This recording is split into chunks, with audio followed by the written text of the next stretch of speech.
Hey guys, it's Matthew here once again with another little video about the Atlas Invasion event. After dying on the previous Frostblades character, which was an assassin, pretty basic White Wind character, I looked at my stash for basic enough uniques that I could build around on SSFHC to push a top 5 demigod once again, and decided to go with a Ngamahu's Slayer Bladestorm. So Ngamahu's is a weapon, fire, two-handed axe that creates sort of a molten strike type of attack that you can see kind of sometimes here just on melee procs. And it was very good like a long time ago, but it's since been kind of just left in the dust, and it's not a very potentially like end-game-ish weapon anymore. Some creative things have been done with it in the past, not too long ago, but it's still kind of shit at the moment, and for the most part it is basically just a low-tier weapon. So this character here is a Slayer. It's based around just having the overleach nodes and being pretty thick for this type of hardcore content. And it's just using Bladestorm. Traditionally, Cyclone's one of the best triggers for the Ngamahu axe, but Bladestorm I think works pretty well as well, and it actually triggers the molten hits wherever the Bladestorm actually hits. So even if it's like hitting away from you, the little circles are still pulsing. Just at range kind of, you can trigger those molten balls there as well. It doesn't do a huge amount of damage, at least not in my setup, but it is still an additional amount of damage, and it kind of helps, and it's been an okay character. Basically, you get it on at level 55, and at that point you are quite overpowered, and it's very nice to wear early on, up until about level 70, and then it starts to kind of taper off, and you're going to start to struggle at around yellow tier to red tier maps, as long as you can keep up some 6 links and some damage nodes and whatever. You'll get into the red tiers comfortably, but the DPS for single target won't be anything special in the end game. This character is currently getting up to about tier 6, tier 7 maps, and my DPS is dropping off a bit. But I'm on a 5 link for my main Bladestorm. Otherwise, the Ngamahu itself has 6 sockets and uses 6 support gems, so it's basically very easy to get 6 link sort of support out of it, and it's technically a 7 link even. Yeah, it's a very budget character, so it's got something like 5C worth of gear altogether, and it can take you all the way to the yellow sort of to red tier maps, and quite safely at that. The Slayer Overleach is very powerful, and it just lets you kind of make a lot of mistakes or take a lot of damage and recover pretty immediately. And on top of that, we do have some 20% cull, some extra damage against uniques, just a lot of good stuff from the Slayer Ascendancy for an event like this. And overall, it's a very good budget starter character, which should be playable throughout any leagues as a starter build. Ngamahu's very accessible, cheap weapon, and like I said, will get you into the low tier maps and at a very low cost. So for that, it's going pretty damn well, and it's a lot of fun to actually play with. No, it's not going to be an end game crusher, but not everything has to be, and in this case it's just a good solid start and something that can ramp you into another build. That said, I do think it's possibly still worth exploring a softcore version of the build where we can chuck on an Abyssus, grab a bunch of crit nodes, take the Slayer crit, less of the overleach sort of shit, and all of a sudden hopefully have a few million DPS and still make a good viable use of this weapon. On this current character, I mean, I've got to spec a lot of defense, I've got determination, I've got lots of leech nodes, many health nodes as I can kind of get, and yeah, it's going to be hard to get any good damage going, but it's a good solid start, and I'm pretty happy with how it went.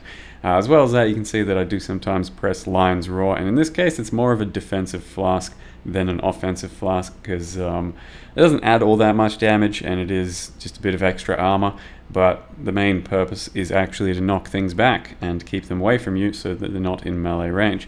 But as you can see, we go against Shaper, then Elder, and the playstyle for these types of bosses can easily just be kind of a face tank with the overleach that we have, and just start Bladestorming away.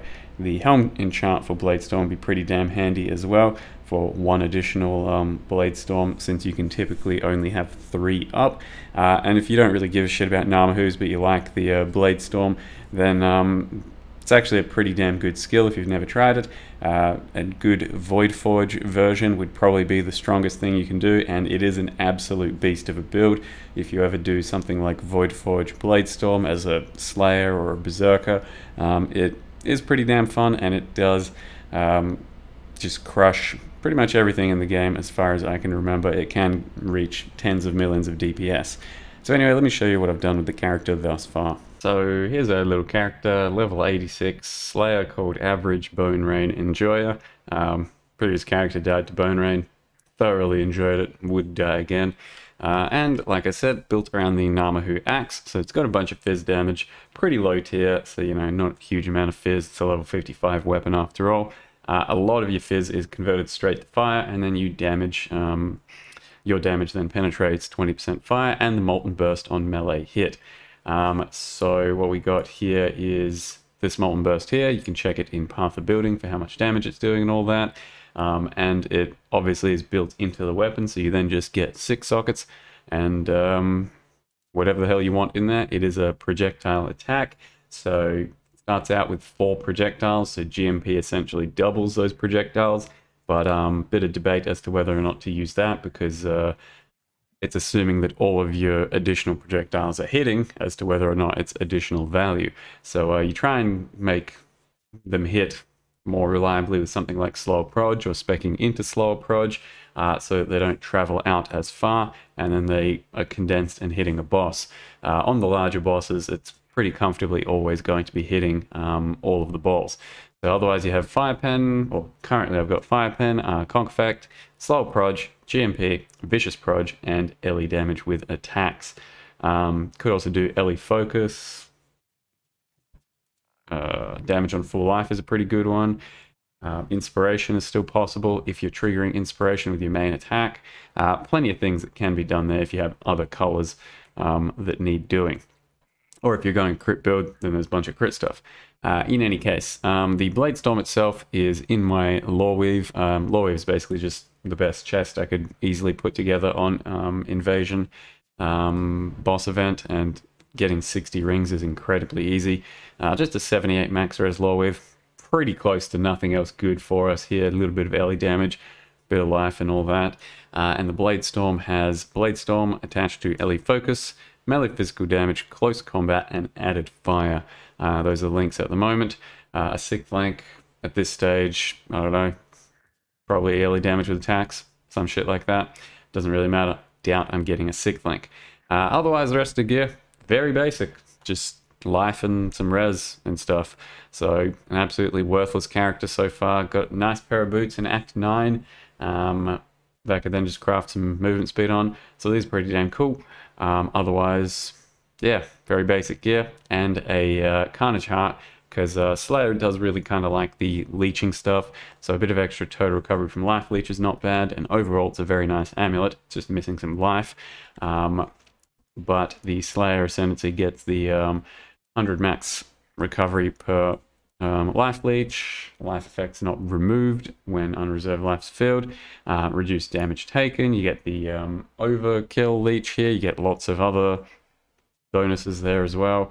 Went this way. Originally I wanted to be more of a crit based build, but there's just no way I could justify crit on hardcore with no real currency or good gear.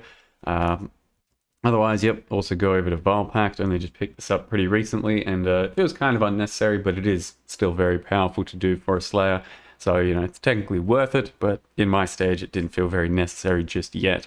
Then spec'd into these, and then grabbed a bit of extra damage while leeching, but realistically, it might take the max total life recovery from leech. Otherwise, it's a non-crit build, so it's just taking basic fucking damage and getting there. This point is just traveling up to probably the area next, so I can start having a bit more clear, because currently I have absolutely 0 area. Otherwise, Fortify node, so we keep up Fortify permanent by doing that. We could have Fortify in our main link set up instead and save some points, and I'll maybe play around with that.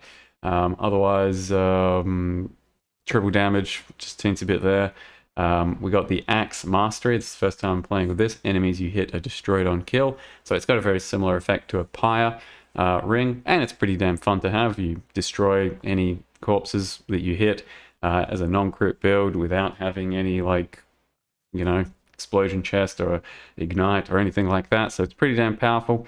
I really like it, and I do think it'd be pretty damn good on, like, the previous Raider build I did. So Raider Ground Slam, that was just using Brittle, so we had no shattering. If you take this instead, that would have been a real nice bonus to that type of a build. Otherwise, we've also got the Rage from the axes over here, and then nothing else too special happening. Just going up, taking some damage, and pretty shitty tree. So yeah, not much else to say really.